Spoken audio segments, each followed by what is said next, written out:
자, 마지막 섹션이네요. 소프트웨어 생명주기 모델. 자, 소프트웨어 개발 방법론의 바탕이 되는 거다라고 되어 있죠. 개발 과정을 단계별로 나눈 거다. 어떤 식으로, 어떤 단계로 개발을 할 건지에 대한 부분이죠. 이것도 마찬가지 발전되는 순서가 있습니다. 각 단계별 결과에 대한 산출물로 표현이 된다.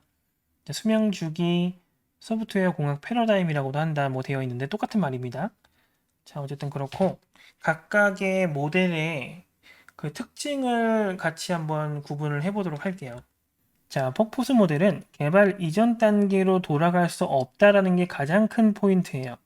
이전 단계로 돌아가지 못하기 때문에 확실히 매듭을 지어야 되는 거고, 그 다음에 개발 과정의 한 단계가 끝나야지만 다음 단계로 넘어갈 수가 있는 거죠.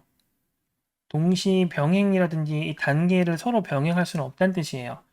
자, 그 다음에 매뉴얼 작성. 프로그램을 바꿀 수는 없으니까 효율적으로 운영할 수 있는 매뉴얼 작성이 당연히 필요하고요. 명확하게 산출되어야 된다. 다 똑같은 말입니다. 개발 이전 단계로 돌아갈 수 없기 때문에 이런 일들이 생기는 거예요. 이런 거 생각 잘 해주시고요. 자, 요거는 못 지나간다는, 못 넘어간다는, 못 되돌아간다는 뜻이에요. 자, 내려가서 폭포수 모델의 단점을 보완했다고 되어 있는데요. 단점이 뭐였죠?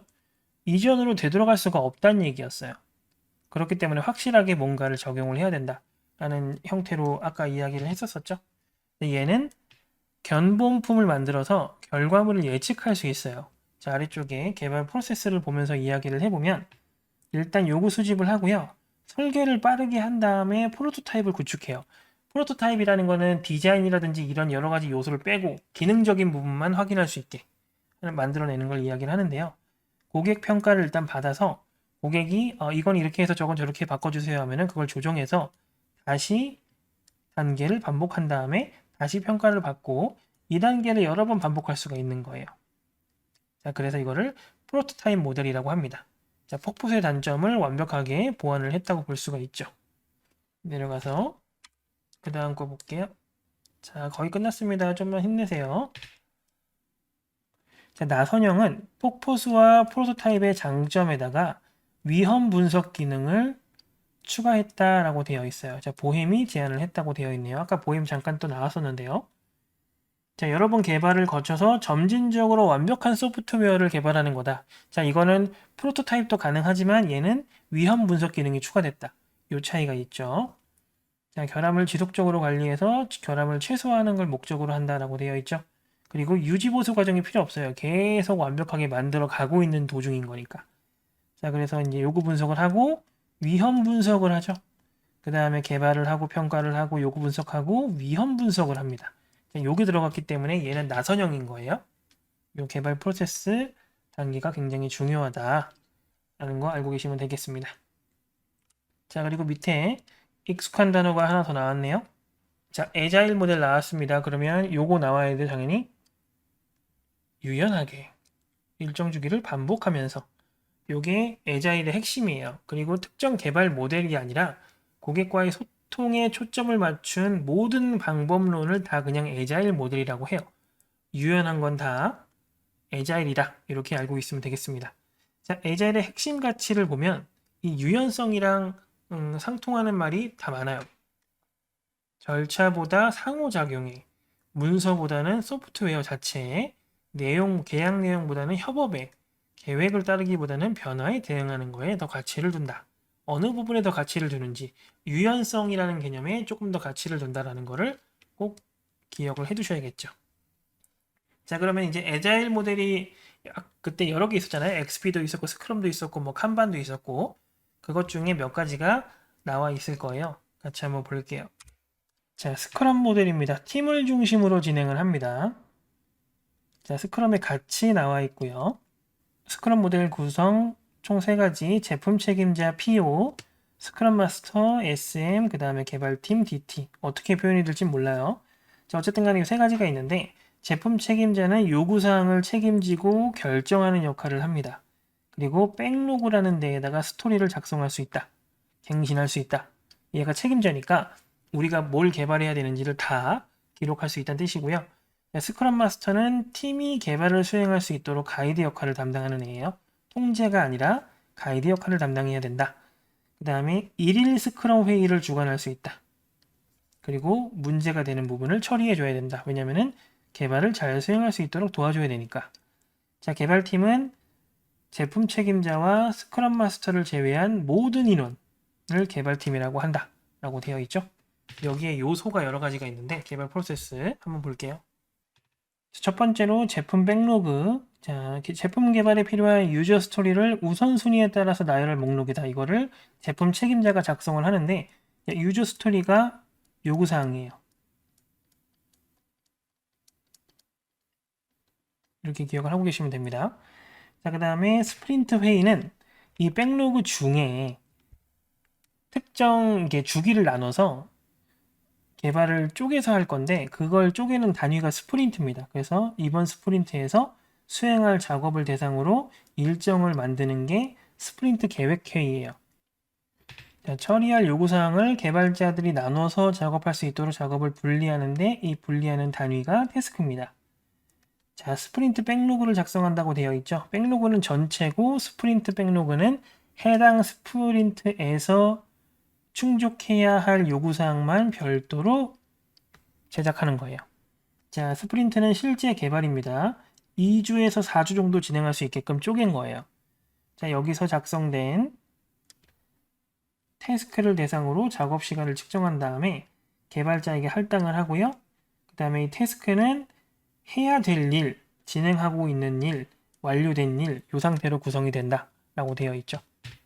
자, 1일 스크럼 회의는 스프린트를 결정을 하고 진행을 하는 도중에 이 사람들이, 팀원들이 제대로 아니면 문제없이 진행을 하고 있는지 회의를 통해서 판단을 한다는 뜻이에요.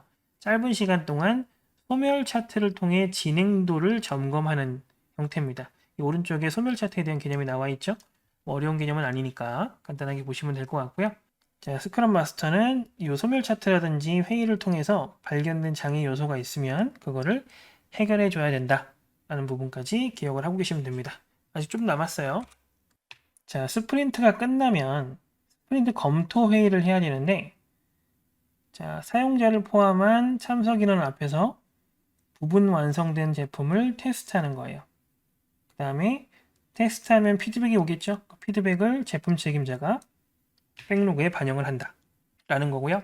이 검토 회의가 끝나면 스프린트가 정확하게 됐는지 회고를 한다. 개선점은 없는지, 잘 진행했는지 일정 주기 반복해서 수행을 한다 정도까지가 이제 스크럼 개발 모델이 되겠습니다.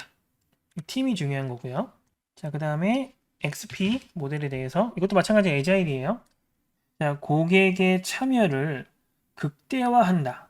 그래서 익스트림이에요. 극대화한다라고 해서 짧고 반복적인 스크럼하고 비슷하죠? 단순 설계. 자, XP에 같이 나와 있습니다. 자, 스크럼 같이 XP에 같이 비슷하기 때문에 두 가지를 구분해서 공부를 해주실 필요가 있어요. 자, 개발 프로세스 나와 있는데요. 자, 이거 문제 나온 적이 있어요. 스크럼은 없었지만 XP는 나온 적이 있습니다. 자, 사용자 스토리 요구사항이라고 그랬죠? 기능 단위로 구성하는. 자, 릴리즈 계획 수립. 여기서는 릴리즈라고 표현해요. 자, 몇 가지 스토리를 합해서 부분적인 기능이 완성된 제품을 제공하는 거다. 요구사항이 여러 가지가 있으면은 이 중에 여기서부터 여기까지만 포함을 해서 릴리즈를 해보자. 그 다음부터는 여기서부터 여기까지 포함해서 릴리즈를 하자. 이런 식으로 계획을 수립하는 거예요. 자, 그 다음에 스파이크는 이 각각의 기능을 구현할 때 혹시나 문제가 있는지 확인을 해야 되니까 기술 문제를 해결하기 위해서 별도로 해당 기능만 구현되는 간단한 프로그램을 만들어 보는 거예요. 자, 그 다음에 이터레이션은 이 릴리즈를 조금 더 쪼갠 단위입니다. 한 1주에서 3주의 기간을 통해서 개발할 수 있을 정도로 짧게 만드는 거예요. 그래서 이렇게 만들어보고 그 다음 만들어보고 그 다음 만들어보고 이런 식으로 한다는 거죠. 자, 승인 검사는 릴리즈 단위의 부분 제품이 구현되는 테스트. 그러니까 이 릴리즈 하나가 끝나면 테스트를 하는 거죠. 사용자 스토리에 게재된 테스트 항목에 대해서 고객이 직접 테스트를 한다. 사용자 스토리에서 내가 이런 기능, 이런 기능, 이런 기능이 있었으면 좋겠다 라고 했는데 그 기능이 실제로 포함이 되었는지를 체크하면서 확인을 하겠다는 거죠. 자, 소규모 릴리즈. 이건 뭐 쪼갰다는 얘기니까요. 이 정도 보시면 될 것 같습니다.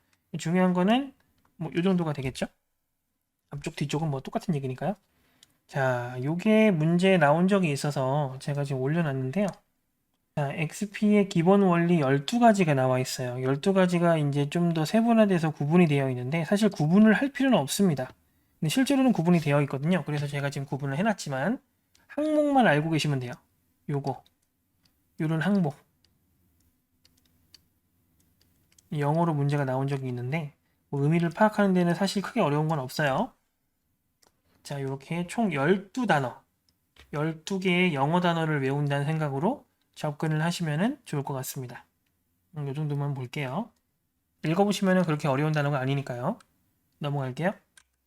자, 여기서부터는 뭐 그렇게 어려운 부분이 아니에요. 거의 마무리됐거든요. 자, 프로젝트 관리. 사업 목적에 맞게 미리 계획된 일정과 비용 범위 내에서 목적을 달성하기 위한 모든 활동을 프로젝트라고 하는데 이거를 관리하는 거죠. 단계적으로 진행되기 때문에 업무마다 프로젝트 개발 방법도 다르고 프로젝트 관리의 종류, 뭐 일정, 예산, 뭐 인력, 위험, 뭐 품질 뭐 여러 가지 있는데 뭐 그냥 읽어보시면 될 것 같고요. 프로젝트 관리의 3P, 사람, 문제, 절차 여기를 집중적으로 확인을 하시면 되겠습니다. 자, 프로젝트 계획을 수립할 때 영역이 두 가지로 나뉜다고 되어 있죠. 구분만 되면 돼요. 소프트웨어 영역과 자원 측정이 있어요. 일단 소프트웨어 영역은 처리 기능, 성능, 제한 조건, 인원, 계획, 뭐 시간 이런 걸 얘기하는 거죠. 이런 부분이 이제 문제가 있는지 없는지 체크를 하는 거고요. 자원이라는 거는 하드웨어 자원, 소프트웨어 자원, 인적 자원이라는 게 있는데 이 인적 자원 개념만 살짝 헷갈릴 수 있어요. 자, 이거 여기서는 인원수예요. 위쪽에 소프트웨어 영역에서의 인원은 인원수를 얘기하는 거고요. 인적 자원은 프로그래밍 능력입니다.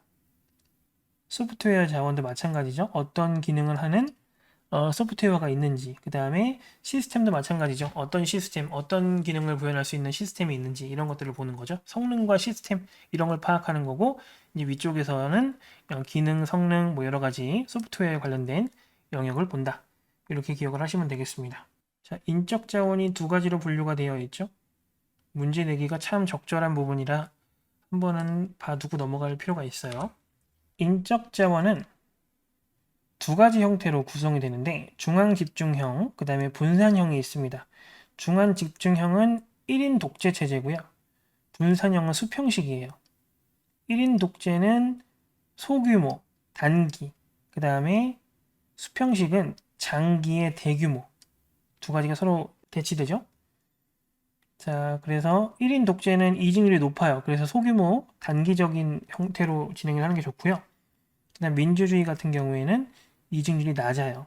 그래서 장기적으로 끌고 갈 수가 있는 거죠. 이렇게 두 가지가 확실하게 구분이 되기 때문에 기억을 완벽하게 해두시는 게 좋습니다. 자, 소요 기간을 예측하기 어려운 경우와 예측하기 쉬운 경우, 예측할 수 있는 경우 두 가지를 구분할 수가 있는데요. CPM과 PERT입니다. PERT를 먼저 좀 볼게요. 서로 구분을 하는 겁니다. 자, 예측이 어려운 경우에 적합한 형태예요. 낙관치, 기대치, 비관치는 앞에서 잠깐 얘기를 했죠. 요거 식 똑같습니다. 자, 그러면 중요한 거는 도표예요. 도표가 밑에 나와 있는데요. 이 부분이죠. 제공 항목을 확인하는 겁니다. 자, 요게 작업이고요. 이게 작업에 걸리는 시간이고요. 작업의 경로예요. 이렇게 보시면 되고요. 자, 개발 기간을 결정하는 임계 경로를 알 수 있다. 임계 경로는 가장 오래 걸리는 경로를 얘기를 해요. 크리티컬 패스. 자, 개별 작업에 가장 근접한 시간을 측정한다. 자, 비용 측정을 할 수가 없다는 뜻이에요, 이거는. 자, 그래서 요렇게 넘어오면은 2 더하기 5 더하기 3 하니까 10이죠. 그 밑에는 4 더하기 5니까 9예요. 그러면 여기는 3.5인데 위 루트를 타고 가면은 13.5죠. 여기는 12.5고요. 결국에 F 작업을 완성하는데 걸리는 시간은 13.5가 되는 거예요. 최대. 이렇게 서로 임계의 경로를 알 수가 있다라는 개념입니다. CPM입니다. 얘는 아까도 말씀드렸듯이 기간이 확실한 경우에 평가할 수 있는 기술이고요. 그 다음에 여긴 이정표라는 개념이 나옵니다. 이정표. 자, 그래서 여기 아래쪽에 그림을 보면 이정표라는 개념이 나오죠.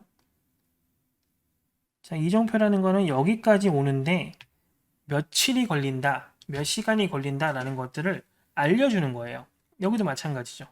여기까지 오는데 최대 몇 시간이 걸린다라는 것들을 이미 이제 인정을 할 수 있는 거죠. 중간중간 계산 결과를 확인할 수 있다. 자, 밑에 확인을 해볼게요. 개발 기간을 결정하는 임기 경로 당연히 알 수 있고요.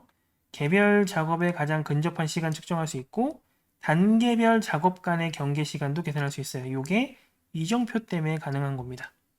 그리고 이정표가 가능한 경우는 소요 기간이 확실하기 때문이에요. 그래서 이렇게 임기 경로가 실제로 며칠이 걸리냐, 몇 시간이 걸리냐 이런 것들이 문제로 나온 적이 있다. 그래서 이 부분을 조금 더 집중해서 보실 필요가 있다는 거죠. 자, 뭐 위험 관리는 뭐 당연한 얘기니까요. 뭐 각종 상황을 예상하고 대처해야 된다. 대처 방안을 준비해야 된다. 문서화해야 된다. 발생 즉시 조치해야 된다. 뭐 당연한 얘기죠. 이거는 뭐 크게 어렵지 않으니까 넘어갈게요. 자, 그 다음에 형상관리입니다. 형상관리라는 거는 산출물들의 버전을 관리한다 라고 되어 있어요.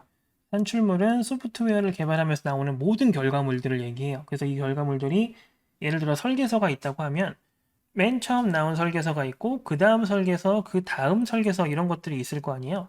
이런 것들을 버전별로 관리를 할 수 있다는 뜻이에요. 이게 형상관리입니다. 형상관리 역할 및 특성. 자, 동일한 프로젝트를 여러 개발자가 동시에 개발할 수 있게 되고 불필요한 수정을 제한할 수도 있고 버전 관리를 통해서 배포본 관리에 유용하다. 자, 요것도 문제 나온 적이 있기 때문에 기억을 잘 해주셔야 되고요. 형상관리 절차가 나와 있는데 이 형상관리를 하는 이유를 여기를 통해서 형상관리를 하는 이유를 확실하게 기억을 하고 넘어가셔야 돼요. 자, 일단은 형상 식별, 절차, 표준, 스키마, 문서, 파일 여러 가지를 모든 산출물을 대상으로 식별하고 관리 번호를 부여를 해요. 그 다음에 각 대상을 계층 구조로 일단 구성을 하고요. 계층 구조가 이제 트리 구조 얘기하는 거죠. 이런 식으로 트리 구조를 얘기하는 겁니다. 자, 수정 및 추적이 용이하도록 베이스라인의 기준을 정하는 활동이다. 이 베이스라인이라는 단어가 굉장히 중요해요. 기준선이라는 뜻이죠. 베이스라인. 어디까지 수정한 게 버전 1인지, 어디까지 수정한 게 버전 2인지 이런 것들을 확인하는 거예요. 그걸 기준선이라고 표현을 합니다. 자, 가장 큰 핵심이 요거예요. 형상 통제. 자, 우리가 형상 관리를 하는 이유는 형상 통제를 해야 되기 때문이에요. 자, 형상 항목의 변경 요구를 검토 승인한다고 되어 있죠. 그러니까 무조건 바꾸고 싶은 걸 다 바꾼 다음에 버전을 이만큼 만드는 게 아니라 내가 이거를 베이스라인을 다시 잡을 거야, 버전을 다시 정할 거야 했을 때 한 사람의 의견이 아니라 형상통제위원회 승인을 통해서 그래, 그럼 여기까지를 베이스라인으로 새롭게 정하자 이렇게 결정을 해야 된다는 거죠. 자, 변경 항목을 적절히 제어를 해서 베이스라인에 잘 반영되도록 조정한다. 이게 형상관리의 궁극적인 목적입니다. 다음은 뭐 형상상태 보고, 감사, 뭐 잘 됐는지, 무결성이 문제가 없는지, 결함이 없는지 확인한다는 뜻이에요. 이런 것들을 공식적으로 승인해야 된다.